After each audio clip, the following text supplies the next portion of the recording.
आज सरकार की कुछ गलत नीतियों के कारण से पूरे हरियाणा भर में हरियाणा रोडवेज़ के सभी कर्मचारियों को अपने मान सम्मान की लड़ाई लड़नी पड़ रही है।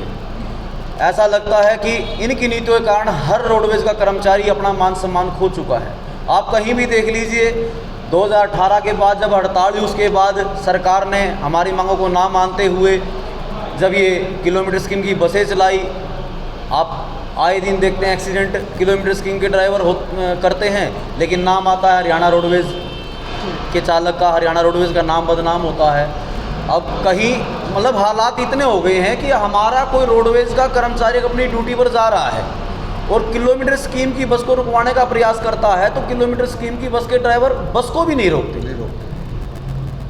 हर डिपो में, केवल करनाल डिपो ही नहीं, हर डिपो के अंदर प्राइवेट जो ऑपरेटर हैं वो ज़बरदस्ती हमारे काउंटर टाइम पर अपनी गाड़ी लगाने का प्रयास करते हैं। हमारी गाड़ियों के आगे आगे गाड़ियां लगा लेते हैं, हमारी गाड़ियों के पीछे गाड़ी लगा लेते हैं। हमारे चालक परिचालक को सवारियां उठाने में बड़ी समस्याएं आ रही हैं। मतलब कहने का ये है कि एक प्रवेश जी का नहीं, पता नहीं अब पीछे वो कौन सा डिपो था जी, हमारे परिचालक साथी की रोहतक में बाजू तोड़ दी गई प्राइवेट ऑपरेटर द्वारा। मतलब कोई डर भय रहा ही नहीं है। कारण क्या है, हमें इसकी डेप्थ में जाना पड़ेगा। कारण ये है कि हरियाणा रोडवेज़ के जो हमारे मंत्री साहब हैं, हरियाणा रोडवेज़ के हमारे डीजी साहब हैं, वह इसके अलावा जो उच्च कोटि के हमारे जो अधिकारी हैं, उच्च अधिकारी हैं, उनकी नीतियों में कोई ना कोई खामी है। हमें उन नीतियों को उजागर करने के लिए अब आप ये देखो, सितंबर में 24 सितंबर को हमारे डिपो के चालक प्रवेश जी के साथ मारपीट होती है और वो उसकी पहचान भी बाद में हो जाती है। मुंदड़ी का कोई बलिंदर है जो HR 456411 गाड़ी को चलाता है, प्राइवेट गाड़ी चलाता है। उसकी पहचान होने के बावजूद भी 24 तारीख को ये मामला हुआ, 25 तारीख को प्रवेश जी ने व हमने जाकर के रिपोर्ट में अपनी शिकायत दर्ज करा दी गई। 24 सितंबर के बाद मैडम आज 1 दिसंबर तारीख है, लेकिन आज तक हमारी FIR दर्ज तक नहीं हुई। कहाँ है हमारे रोडवेज का मान सम्मान? अरे भारत का जो संविधान है, भारत के संविधान में भी हरियाणा सरकार का या किसी भी कोई भी सरकारी कर्मचारी हो, यदि उसके ऊपर कोई हमला करता है, कोई मारपीट करता है, तो धाराएं बनी हुई हैं, कानून बने हुए हैं। 153B या कोई भी धारा लगा करके उसके खिलाफ मामला दर्ज किया जाता है। लेकिन हमें नहीं पता निसिंग थाना करनाल में जो निसिंग थाना पड़ता है, उसके आईओ ने आरोपियों के साथ क्या मिली भगत कर रखी है भ्राता जी की। अभी तक कोई भी FIR दर्ज नहीं हुई है। 24 सितंबर के बाद अक्टूबर गया, नवंबर गया, अब दिसंबर आ गया है। आज हमने हमारे हरियाणा सरकार के जो गृह मंत्री अनिल विज जी, मैं आपको दिखाना चाहूँगा गृह मंत्री हरियाणा सरकार हमारे जो अनिल विज जी हैं, उनको मेल की है। ये देखिए पूरी की पूरा जो हमने नोटिस आज का दिया है 10 दिन का, ये नोटिस है। ये नोटिस हमने दिया है कि 10 दिन के भीतर यदि आरोपियों के खिलाफ कोई कार्रवाई नहीं हुई तो हरियाणा रोडवेज चालक संघ करनाल डिपो, हाँ जी बिल्कुल, ये आप इसमें देख सकते हैं, ये लीजिए। तो क्या लगता है सर, कार्रवाई ना करने पर कहीं ना कहीं प्रशासन लापरवाही बरत रहा है? बिल्कुल जी बिल्कुल। अब ये तो आईओ साहब बताएंगे या निसिंग थाना के थाना प्रभारी बताएंगे कि क्यों। अरे वो भी सरकारी कर्मचारी हैं, हम भी सरकारी कर्मचारी हैं, हम दोनों ही सरकार का काम कर रहे हैं। हम कोई अपने घर का काम थोड़ी ना कर रहे हैं। रोड पे कोई भी आएगा हमको मार पीट के चला जाएगा, हमारी सुनवाई तक भी नहीं होगी, तो दोबारा से उसी रूट पे ड्यूटी लगा दी। चलो ड्यूटी तो हमारा कर्तव्य है जी, ड्यूटी तो अगर हमारी उस रूट पे लगाएंगे तो हमें जाना पड़ेगा, उससे हम मना नहीं करते। ड्यूटी प्रवेश जी को हमको कहीं कोई भी, लेकिन हमारे कर्मचारियों के भीतर एक डर का माहौल तो बन गया ना भाई। गए रूट पे मारपीट भी हुई, लेकिन उसके बाद कोई कार्रवाई नहीं हुई। तो आज हमने हरियाणा रोडवेज के जो गृह मंत्री हैं बहन जी, उनके अलावा हमने उपायुक्त महोदय, हमारे जो DC महोदय करनाल के, उनको, परिवहन महानिदेशक है जो हमारे DG साहब हरियाणा रोडवेज के, उनको, अतिरिक्त मुख्य सचिव जो हैं परिवहन विभाग हरियाणा के, उनको भी मेल की है। आज हमने इन सभी को मेल की है और हम 10 दिन का अर्थात 11 दिसंबर तक का टाइम देते हैं, 11 दिसंबर तक। हाँ, मैं बीच में एक चीज़ कहना चाहूँगा, हमारे GM साहब, इस बात के लिए मैं इनका आभार प्रकट करता हूं, क्योंकि हमारे GM साहब को जब हमने सितंबर में इस घटना के बाद सूचना दी तो इन्होंने भी तुरंत कार्रवाई करते हुए यहाँ से DO भेजा, निसिंग थाना के प्रभारी को DO भेजा, उसकी प्रति SP महोदय जी को भेजी, लेकिन उसके बाद कोई कार्रवाई नहीं हुई। तो 1 महीने बाद फिर दोबारा से रिमाइंडर जीएम साहब ने भिजवाया कि भाई कार्रवाई होनी चाहिए, मेरे कर्मचारी के साथ मारपीट कर रखी, लेकिन वो एफआईआर दर्ज नहीं कर रहे, तो इन्होंने फिर दोबारा रिमाइंडर भेजा सीधा एसपी महोदय को, उसकी प्रति निसिंग थाना में भेजी।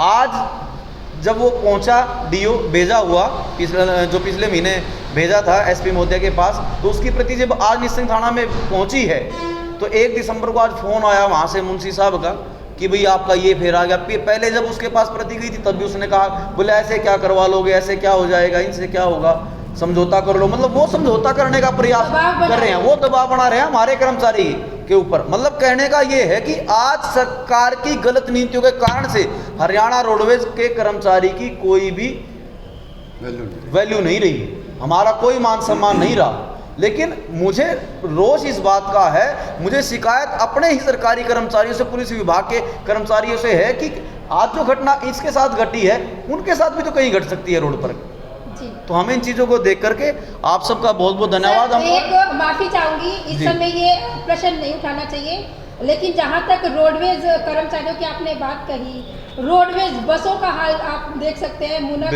रोड की बसों का देखिए किस तरह से सवारियों को लेकर जाया जाता है। बहुत अच्छा, तो क्या फैसिलिटी आप लोग नहीं बहुत अच्छा। मैं बिल्कुल आपकी बात को बढ़ाते हुए मैं भी सरकार से भी ये अपील करता हूँ, बहन जी आपने बहुत अच्छी बात उठाई है।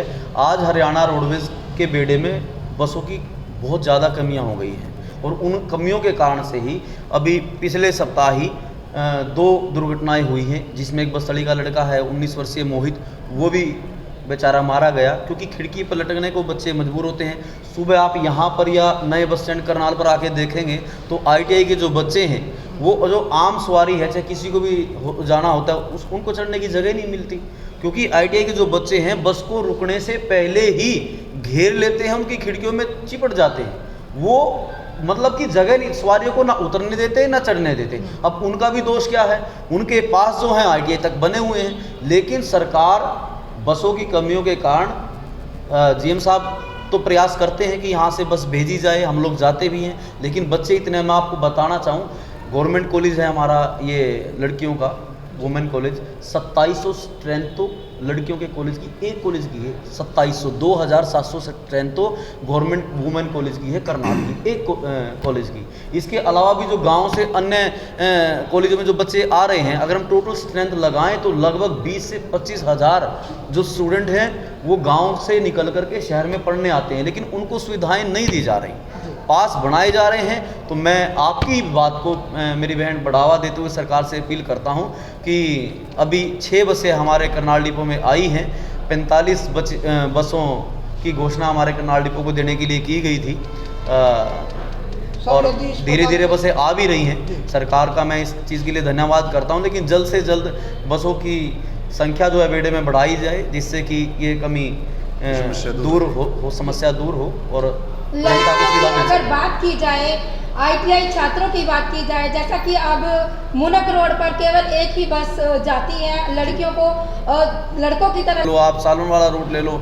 मैं ये कह रहा हूँ जो मुख्य रूट है करनाल से कैथल का है, असंध का है, सभी रूटों पर जो बच्चों का, स्टूडेंट का जो आने का और जाने का टाइम है, उन टाइम के पे मतलब हमारी जो सरकारी सर्विस है वो बिल्कुल पस्त नज़र आ रही है। हर रूट पर, हर डिपो में, हर डिस्ट्रिक्ट में ये समस्या है। तो मैं सरकार से यह अपील करता हूँ, चालक संघ की राज्य कार्यकारिणी व साझा मोर्चा की राज्य कार्यकारिणी सभी यूनियनें बार बार हरियाणा रोडवेज विभाग में बसों की संख्या बढ़ाने के लिए बार बार आवाज़ उठा रही हैं। अभी पीछे भी मीटिंग हुई थी तो सरकार ने आश्वासन दिया था कि हाँ जनवरी तक बसें आ जाएंगी, लेकिन आश्वासन पे आश्वासन मिल रहे हैं, लेकिन बसों की जो कमी है उसकी पूर्ति नहीं की जा रही। सर क्या साल हो चुका है? 1 साल से तो 1 साल नहीं मेरी बहन, काफ़ी टाइम हो गया है, कई वर्ष बीत गए। तो हर वर्ष कंडम हो रही हैं, बसों की संख्या घटती जा रही है, लेकिन नई बसें बेड़े में नहीं दी जा रही। ये तो 10-12 वर्ष बीत गए कि हरियाणा रोडवेज में बसें नहीं दी गई। भाजपा सरकार के द्वारा अभी तक बसें बहुत कम दी गई हैं, बहुत ही कम। सर जैसा अभी इनके साथ हुआ है, खुदा न करे कि किसी और के साथ भी इस प्रकार से आए दिन हो रहा है भ्राता जी, आए दिन हर डिपुओं में कहीं ना कहीं हरियाणा रोडवेज का जो कर्मचारी है, चाहे चालक है चाहे परिचालक है, उसके साथ ये प्राइवेट ऑपरेटर बदतमीजी करते हुए दिखाई देते हैं जी, मारपीट करते हुए दिखाई देते हैं, लेकिन हमारी कहीं कोई सुनवाई नहीं हो रही।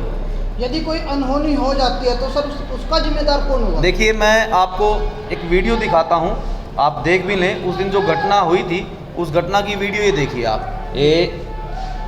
ये देखिए आप किस तरह से कहाँ के चलिए वीडियो? ये प्रवेश कुमार जिसकी शिकायत हमने आज की है गृह मंत्री साहब को व जीएम साहब को जो नोटिस दे रहे हैं, ये देखिए ये चालक बस से नीचे भी नहीं उतरा है, चालक अपनी सीट पर बैठा है, लेकिन मोटरसाइकिल पर आते हैं, इनके हाथ में डंडा भी है और ये डंडा लेकर के हमारे चालक के साथ मार पिटाई करके चले जाते हैं।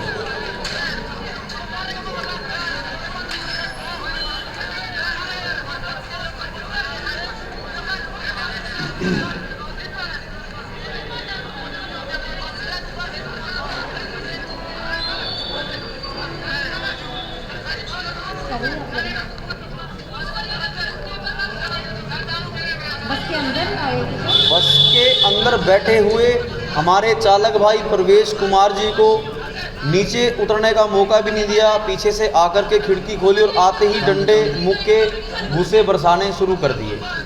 और इसकी जब बाद में पहचान हुई, ये मुंदड़ी का बलिंदर चलाना है। दोबारा ये आज वो आरोपी सलाखों के पीछे होता।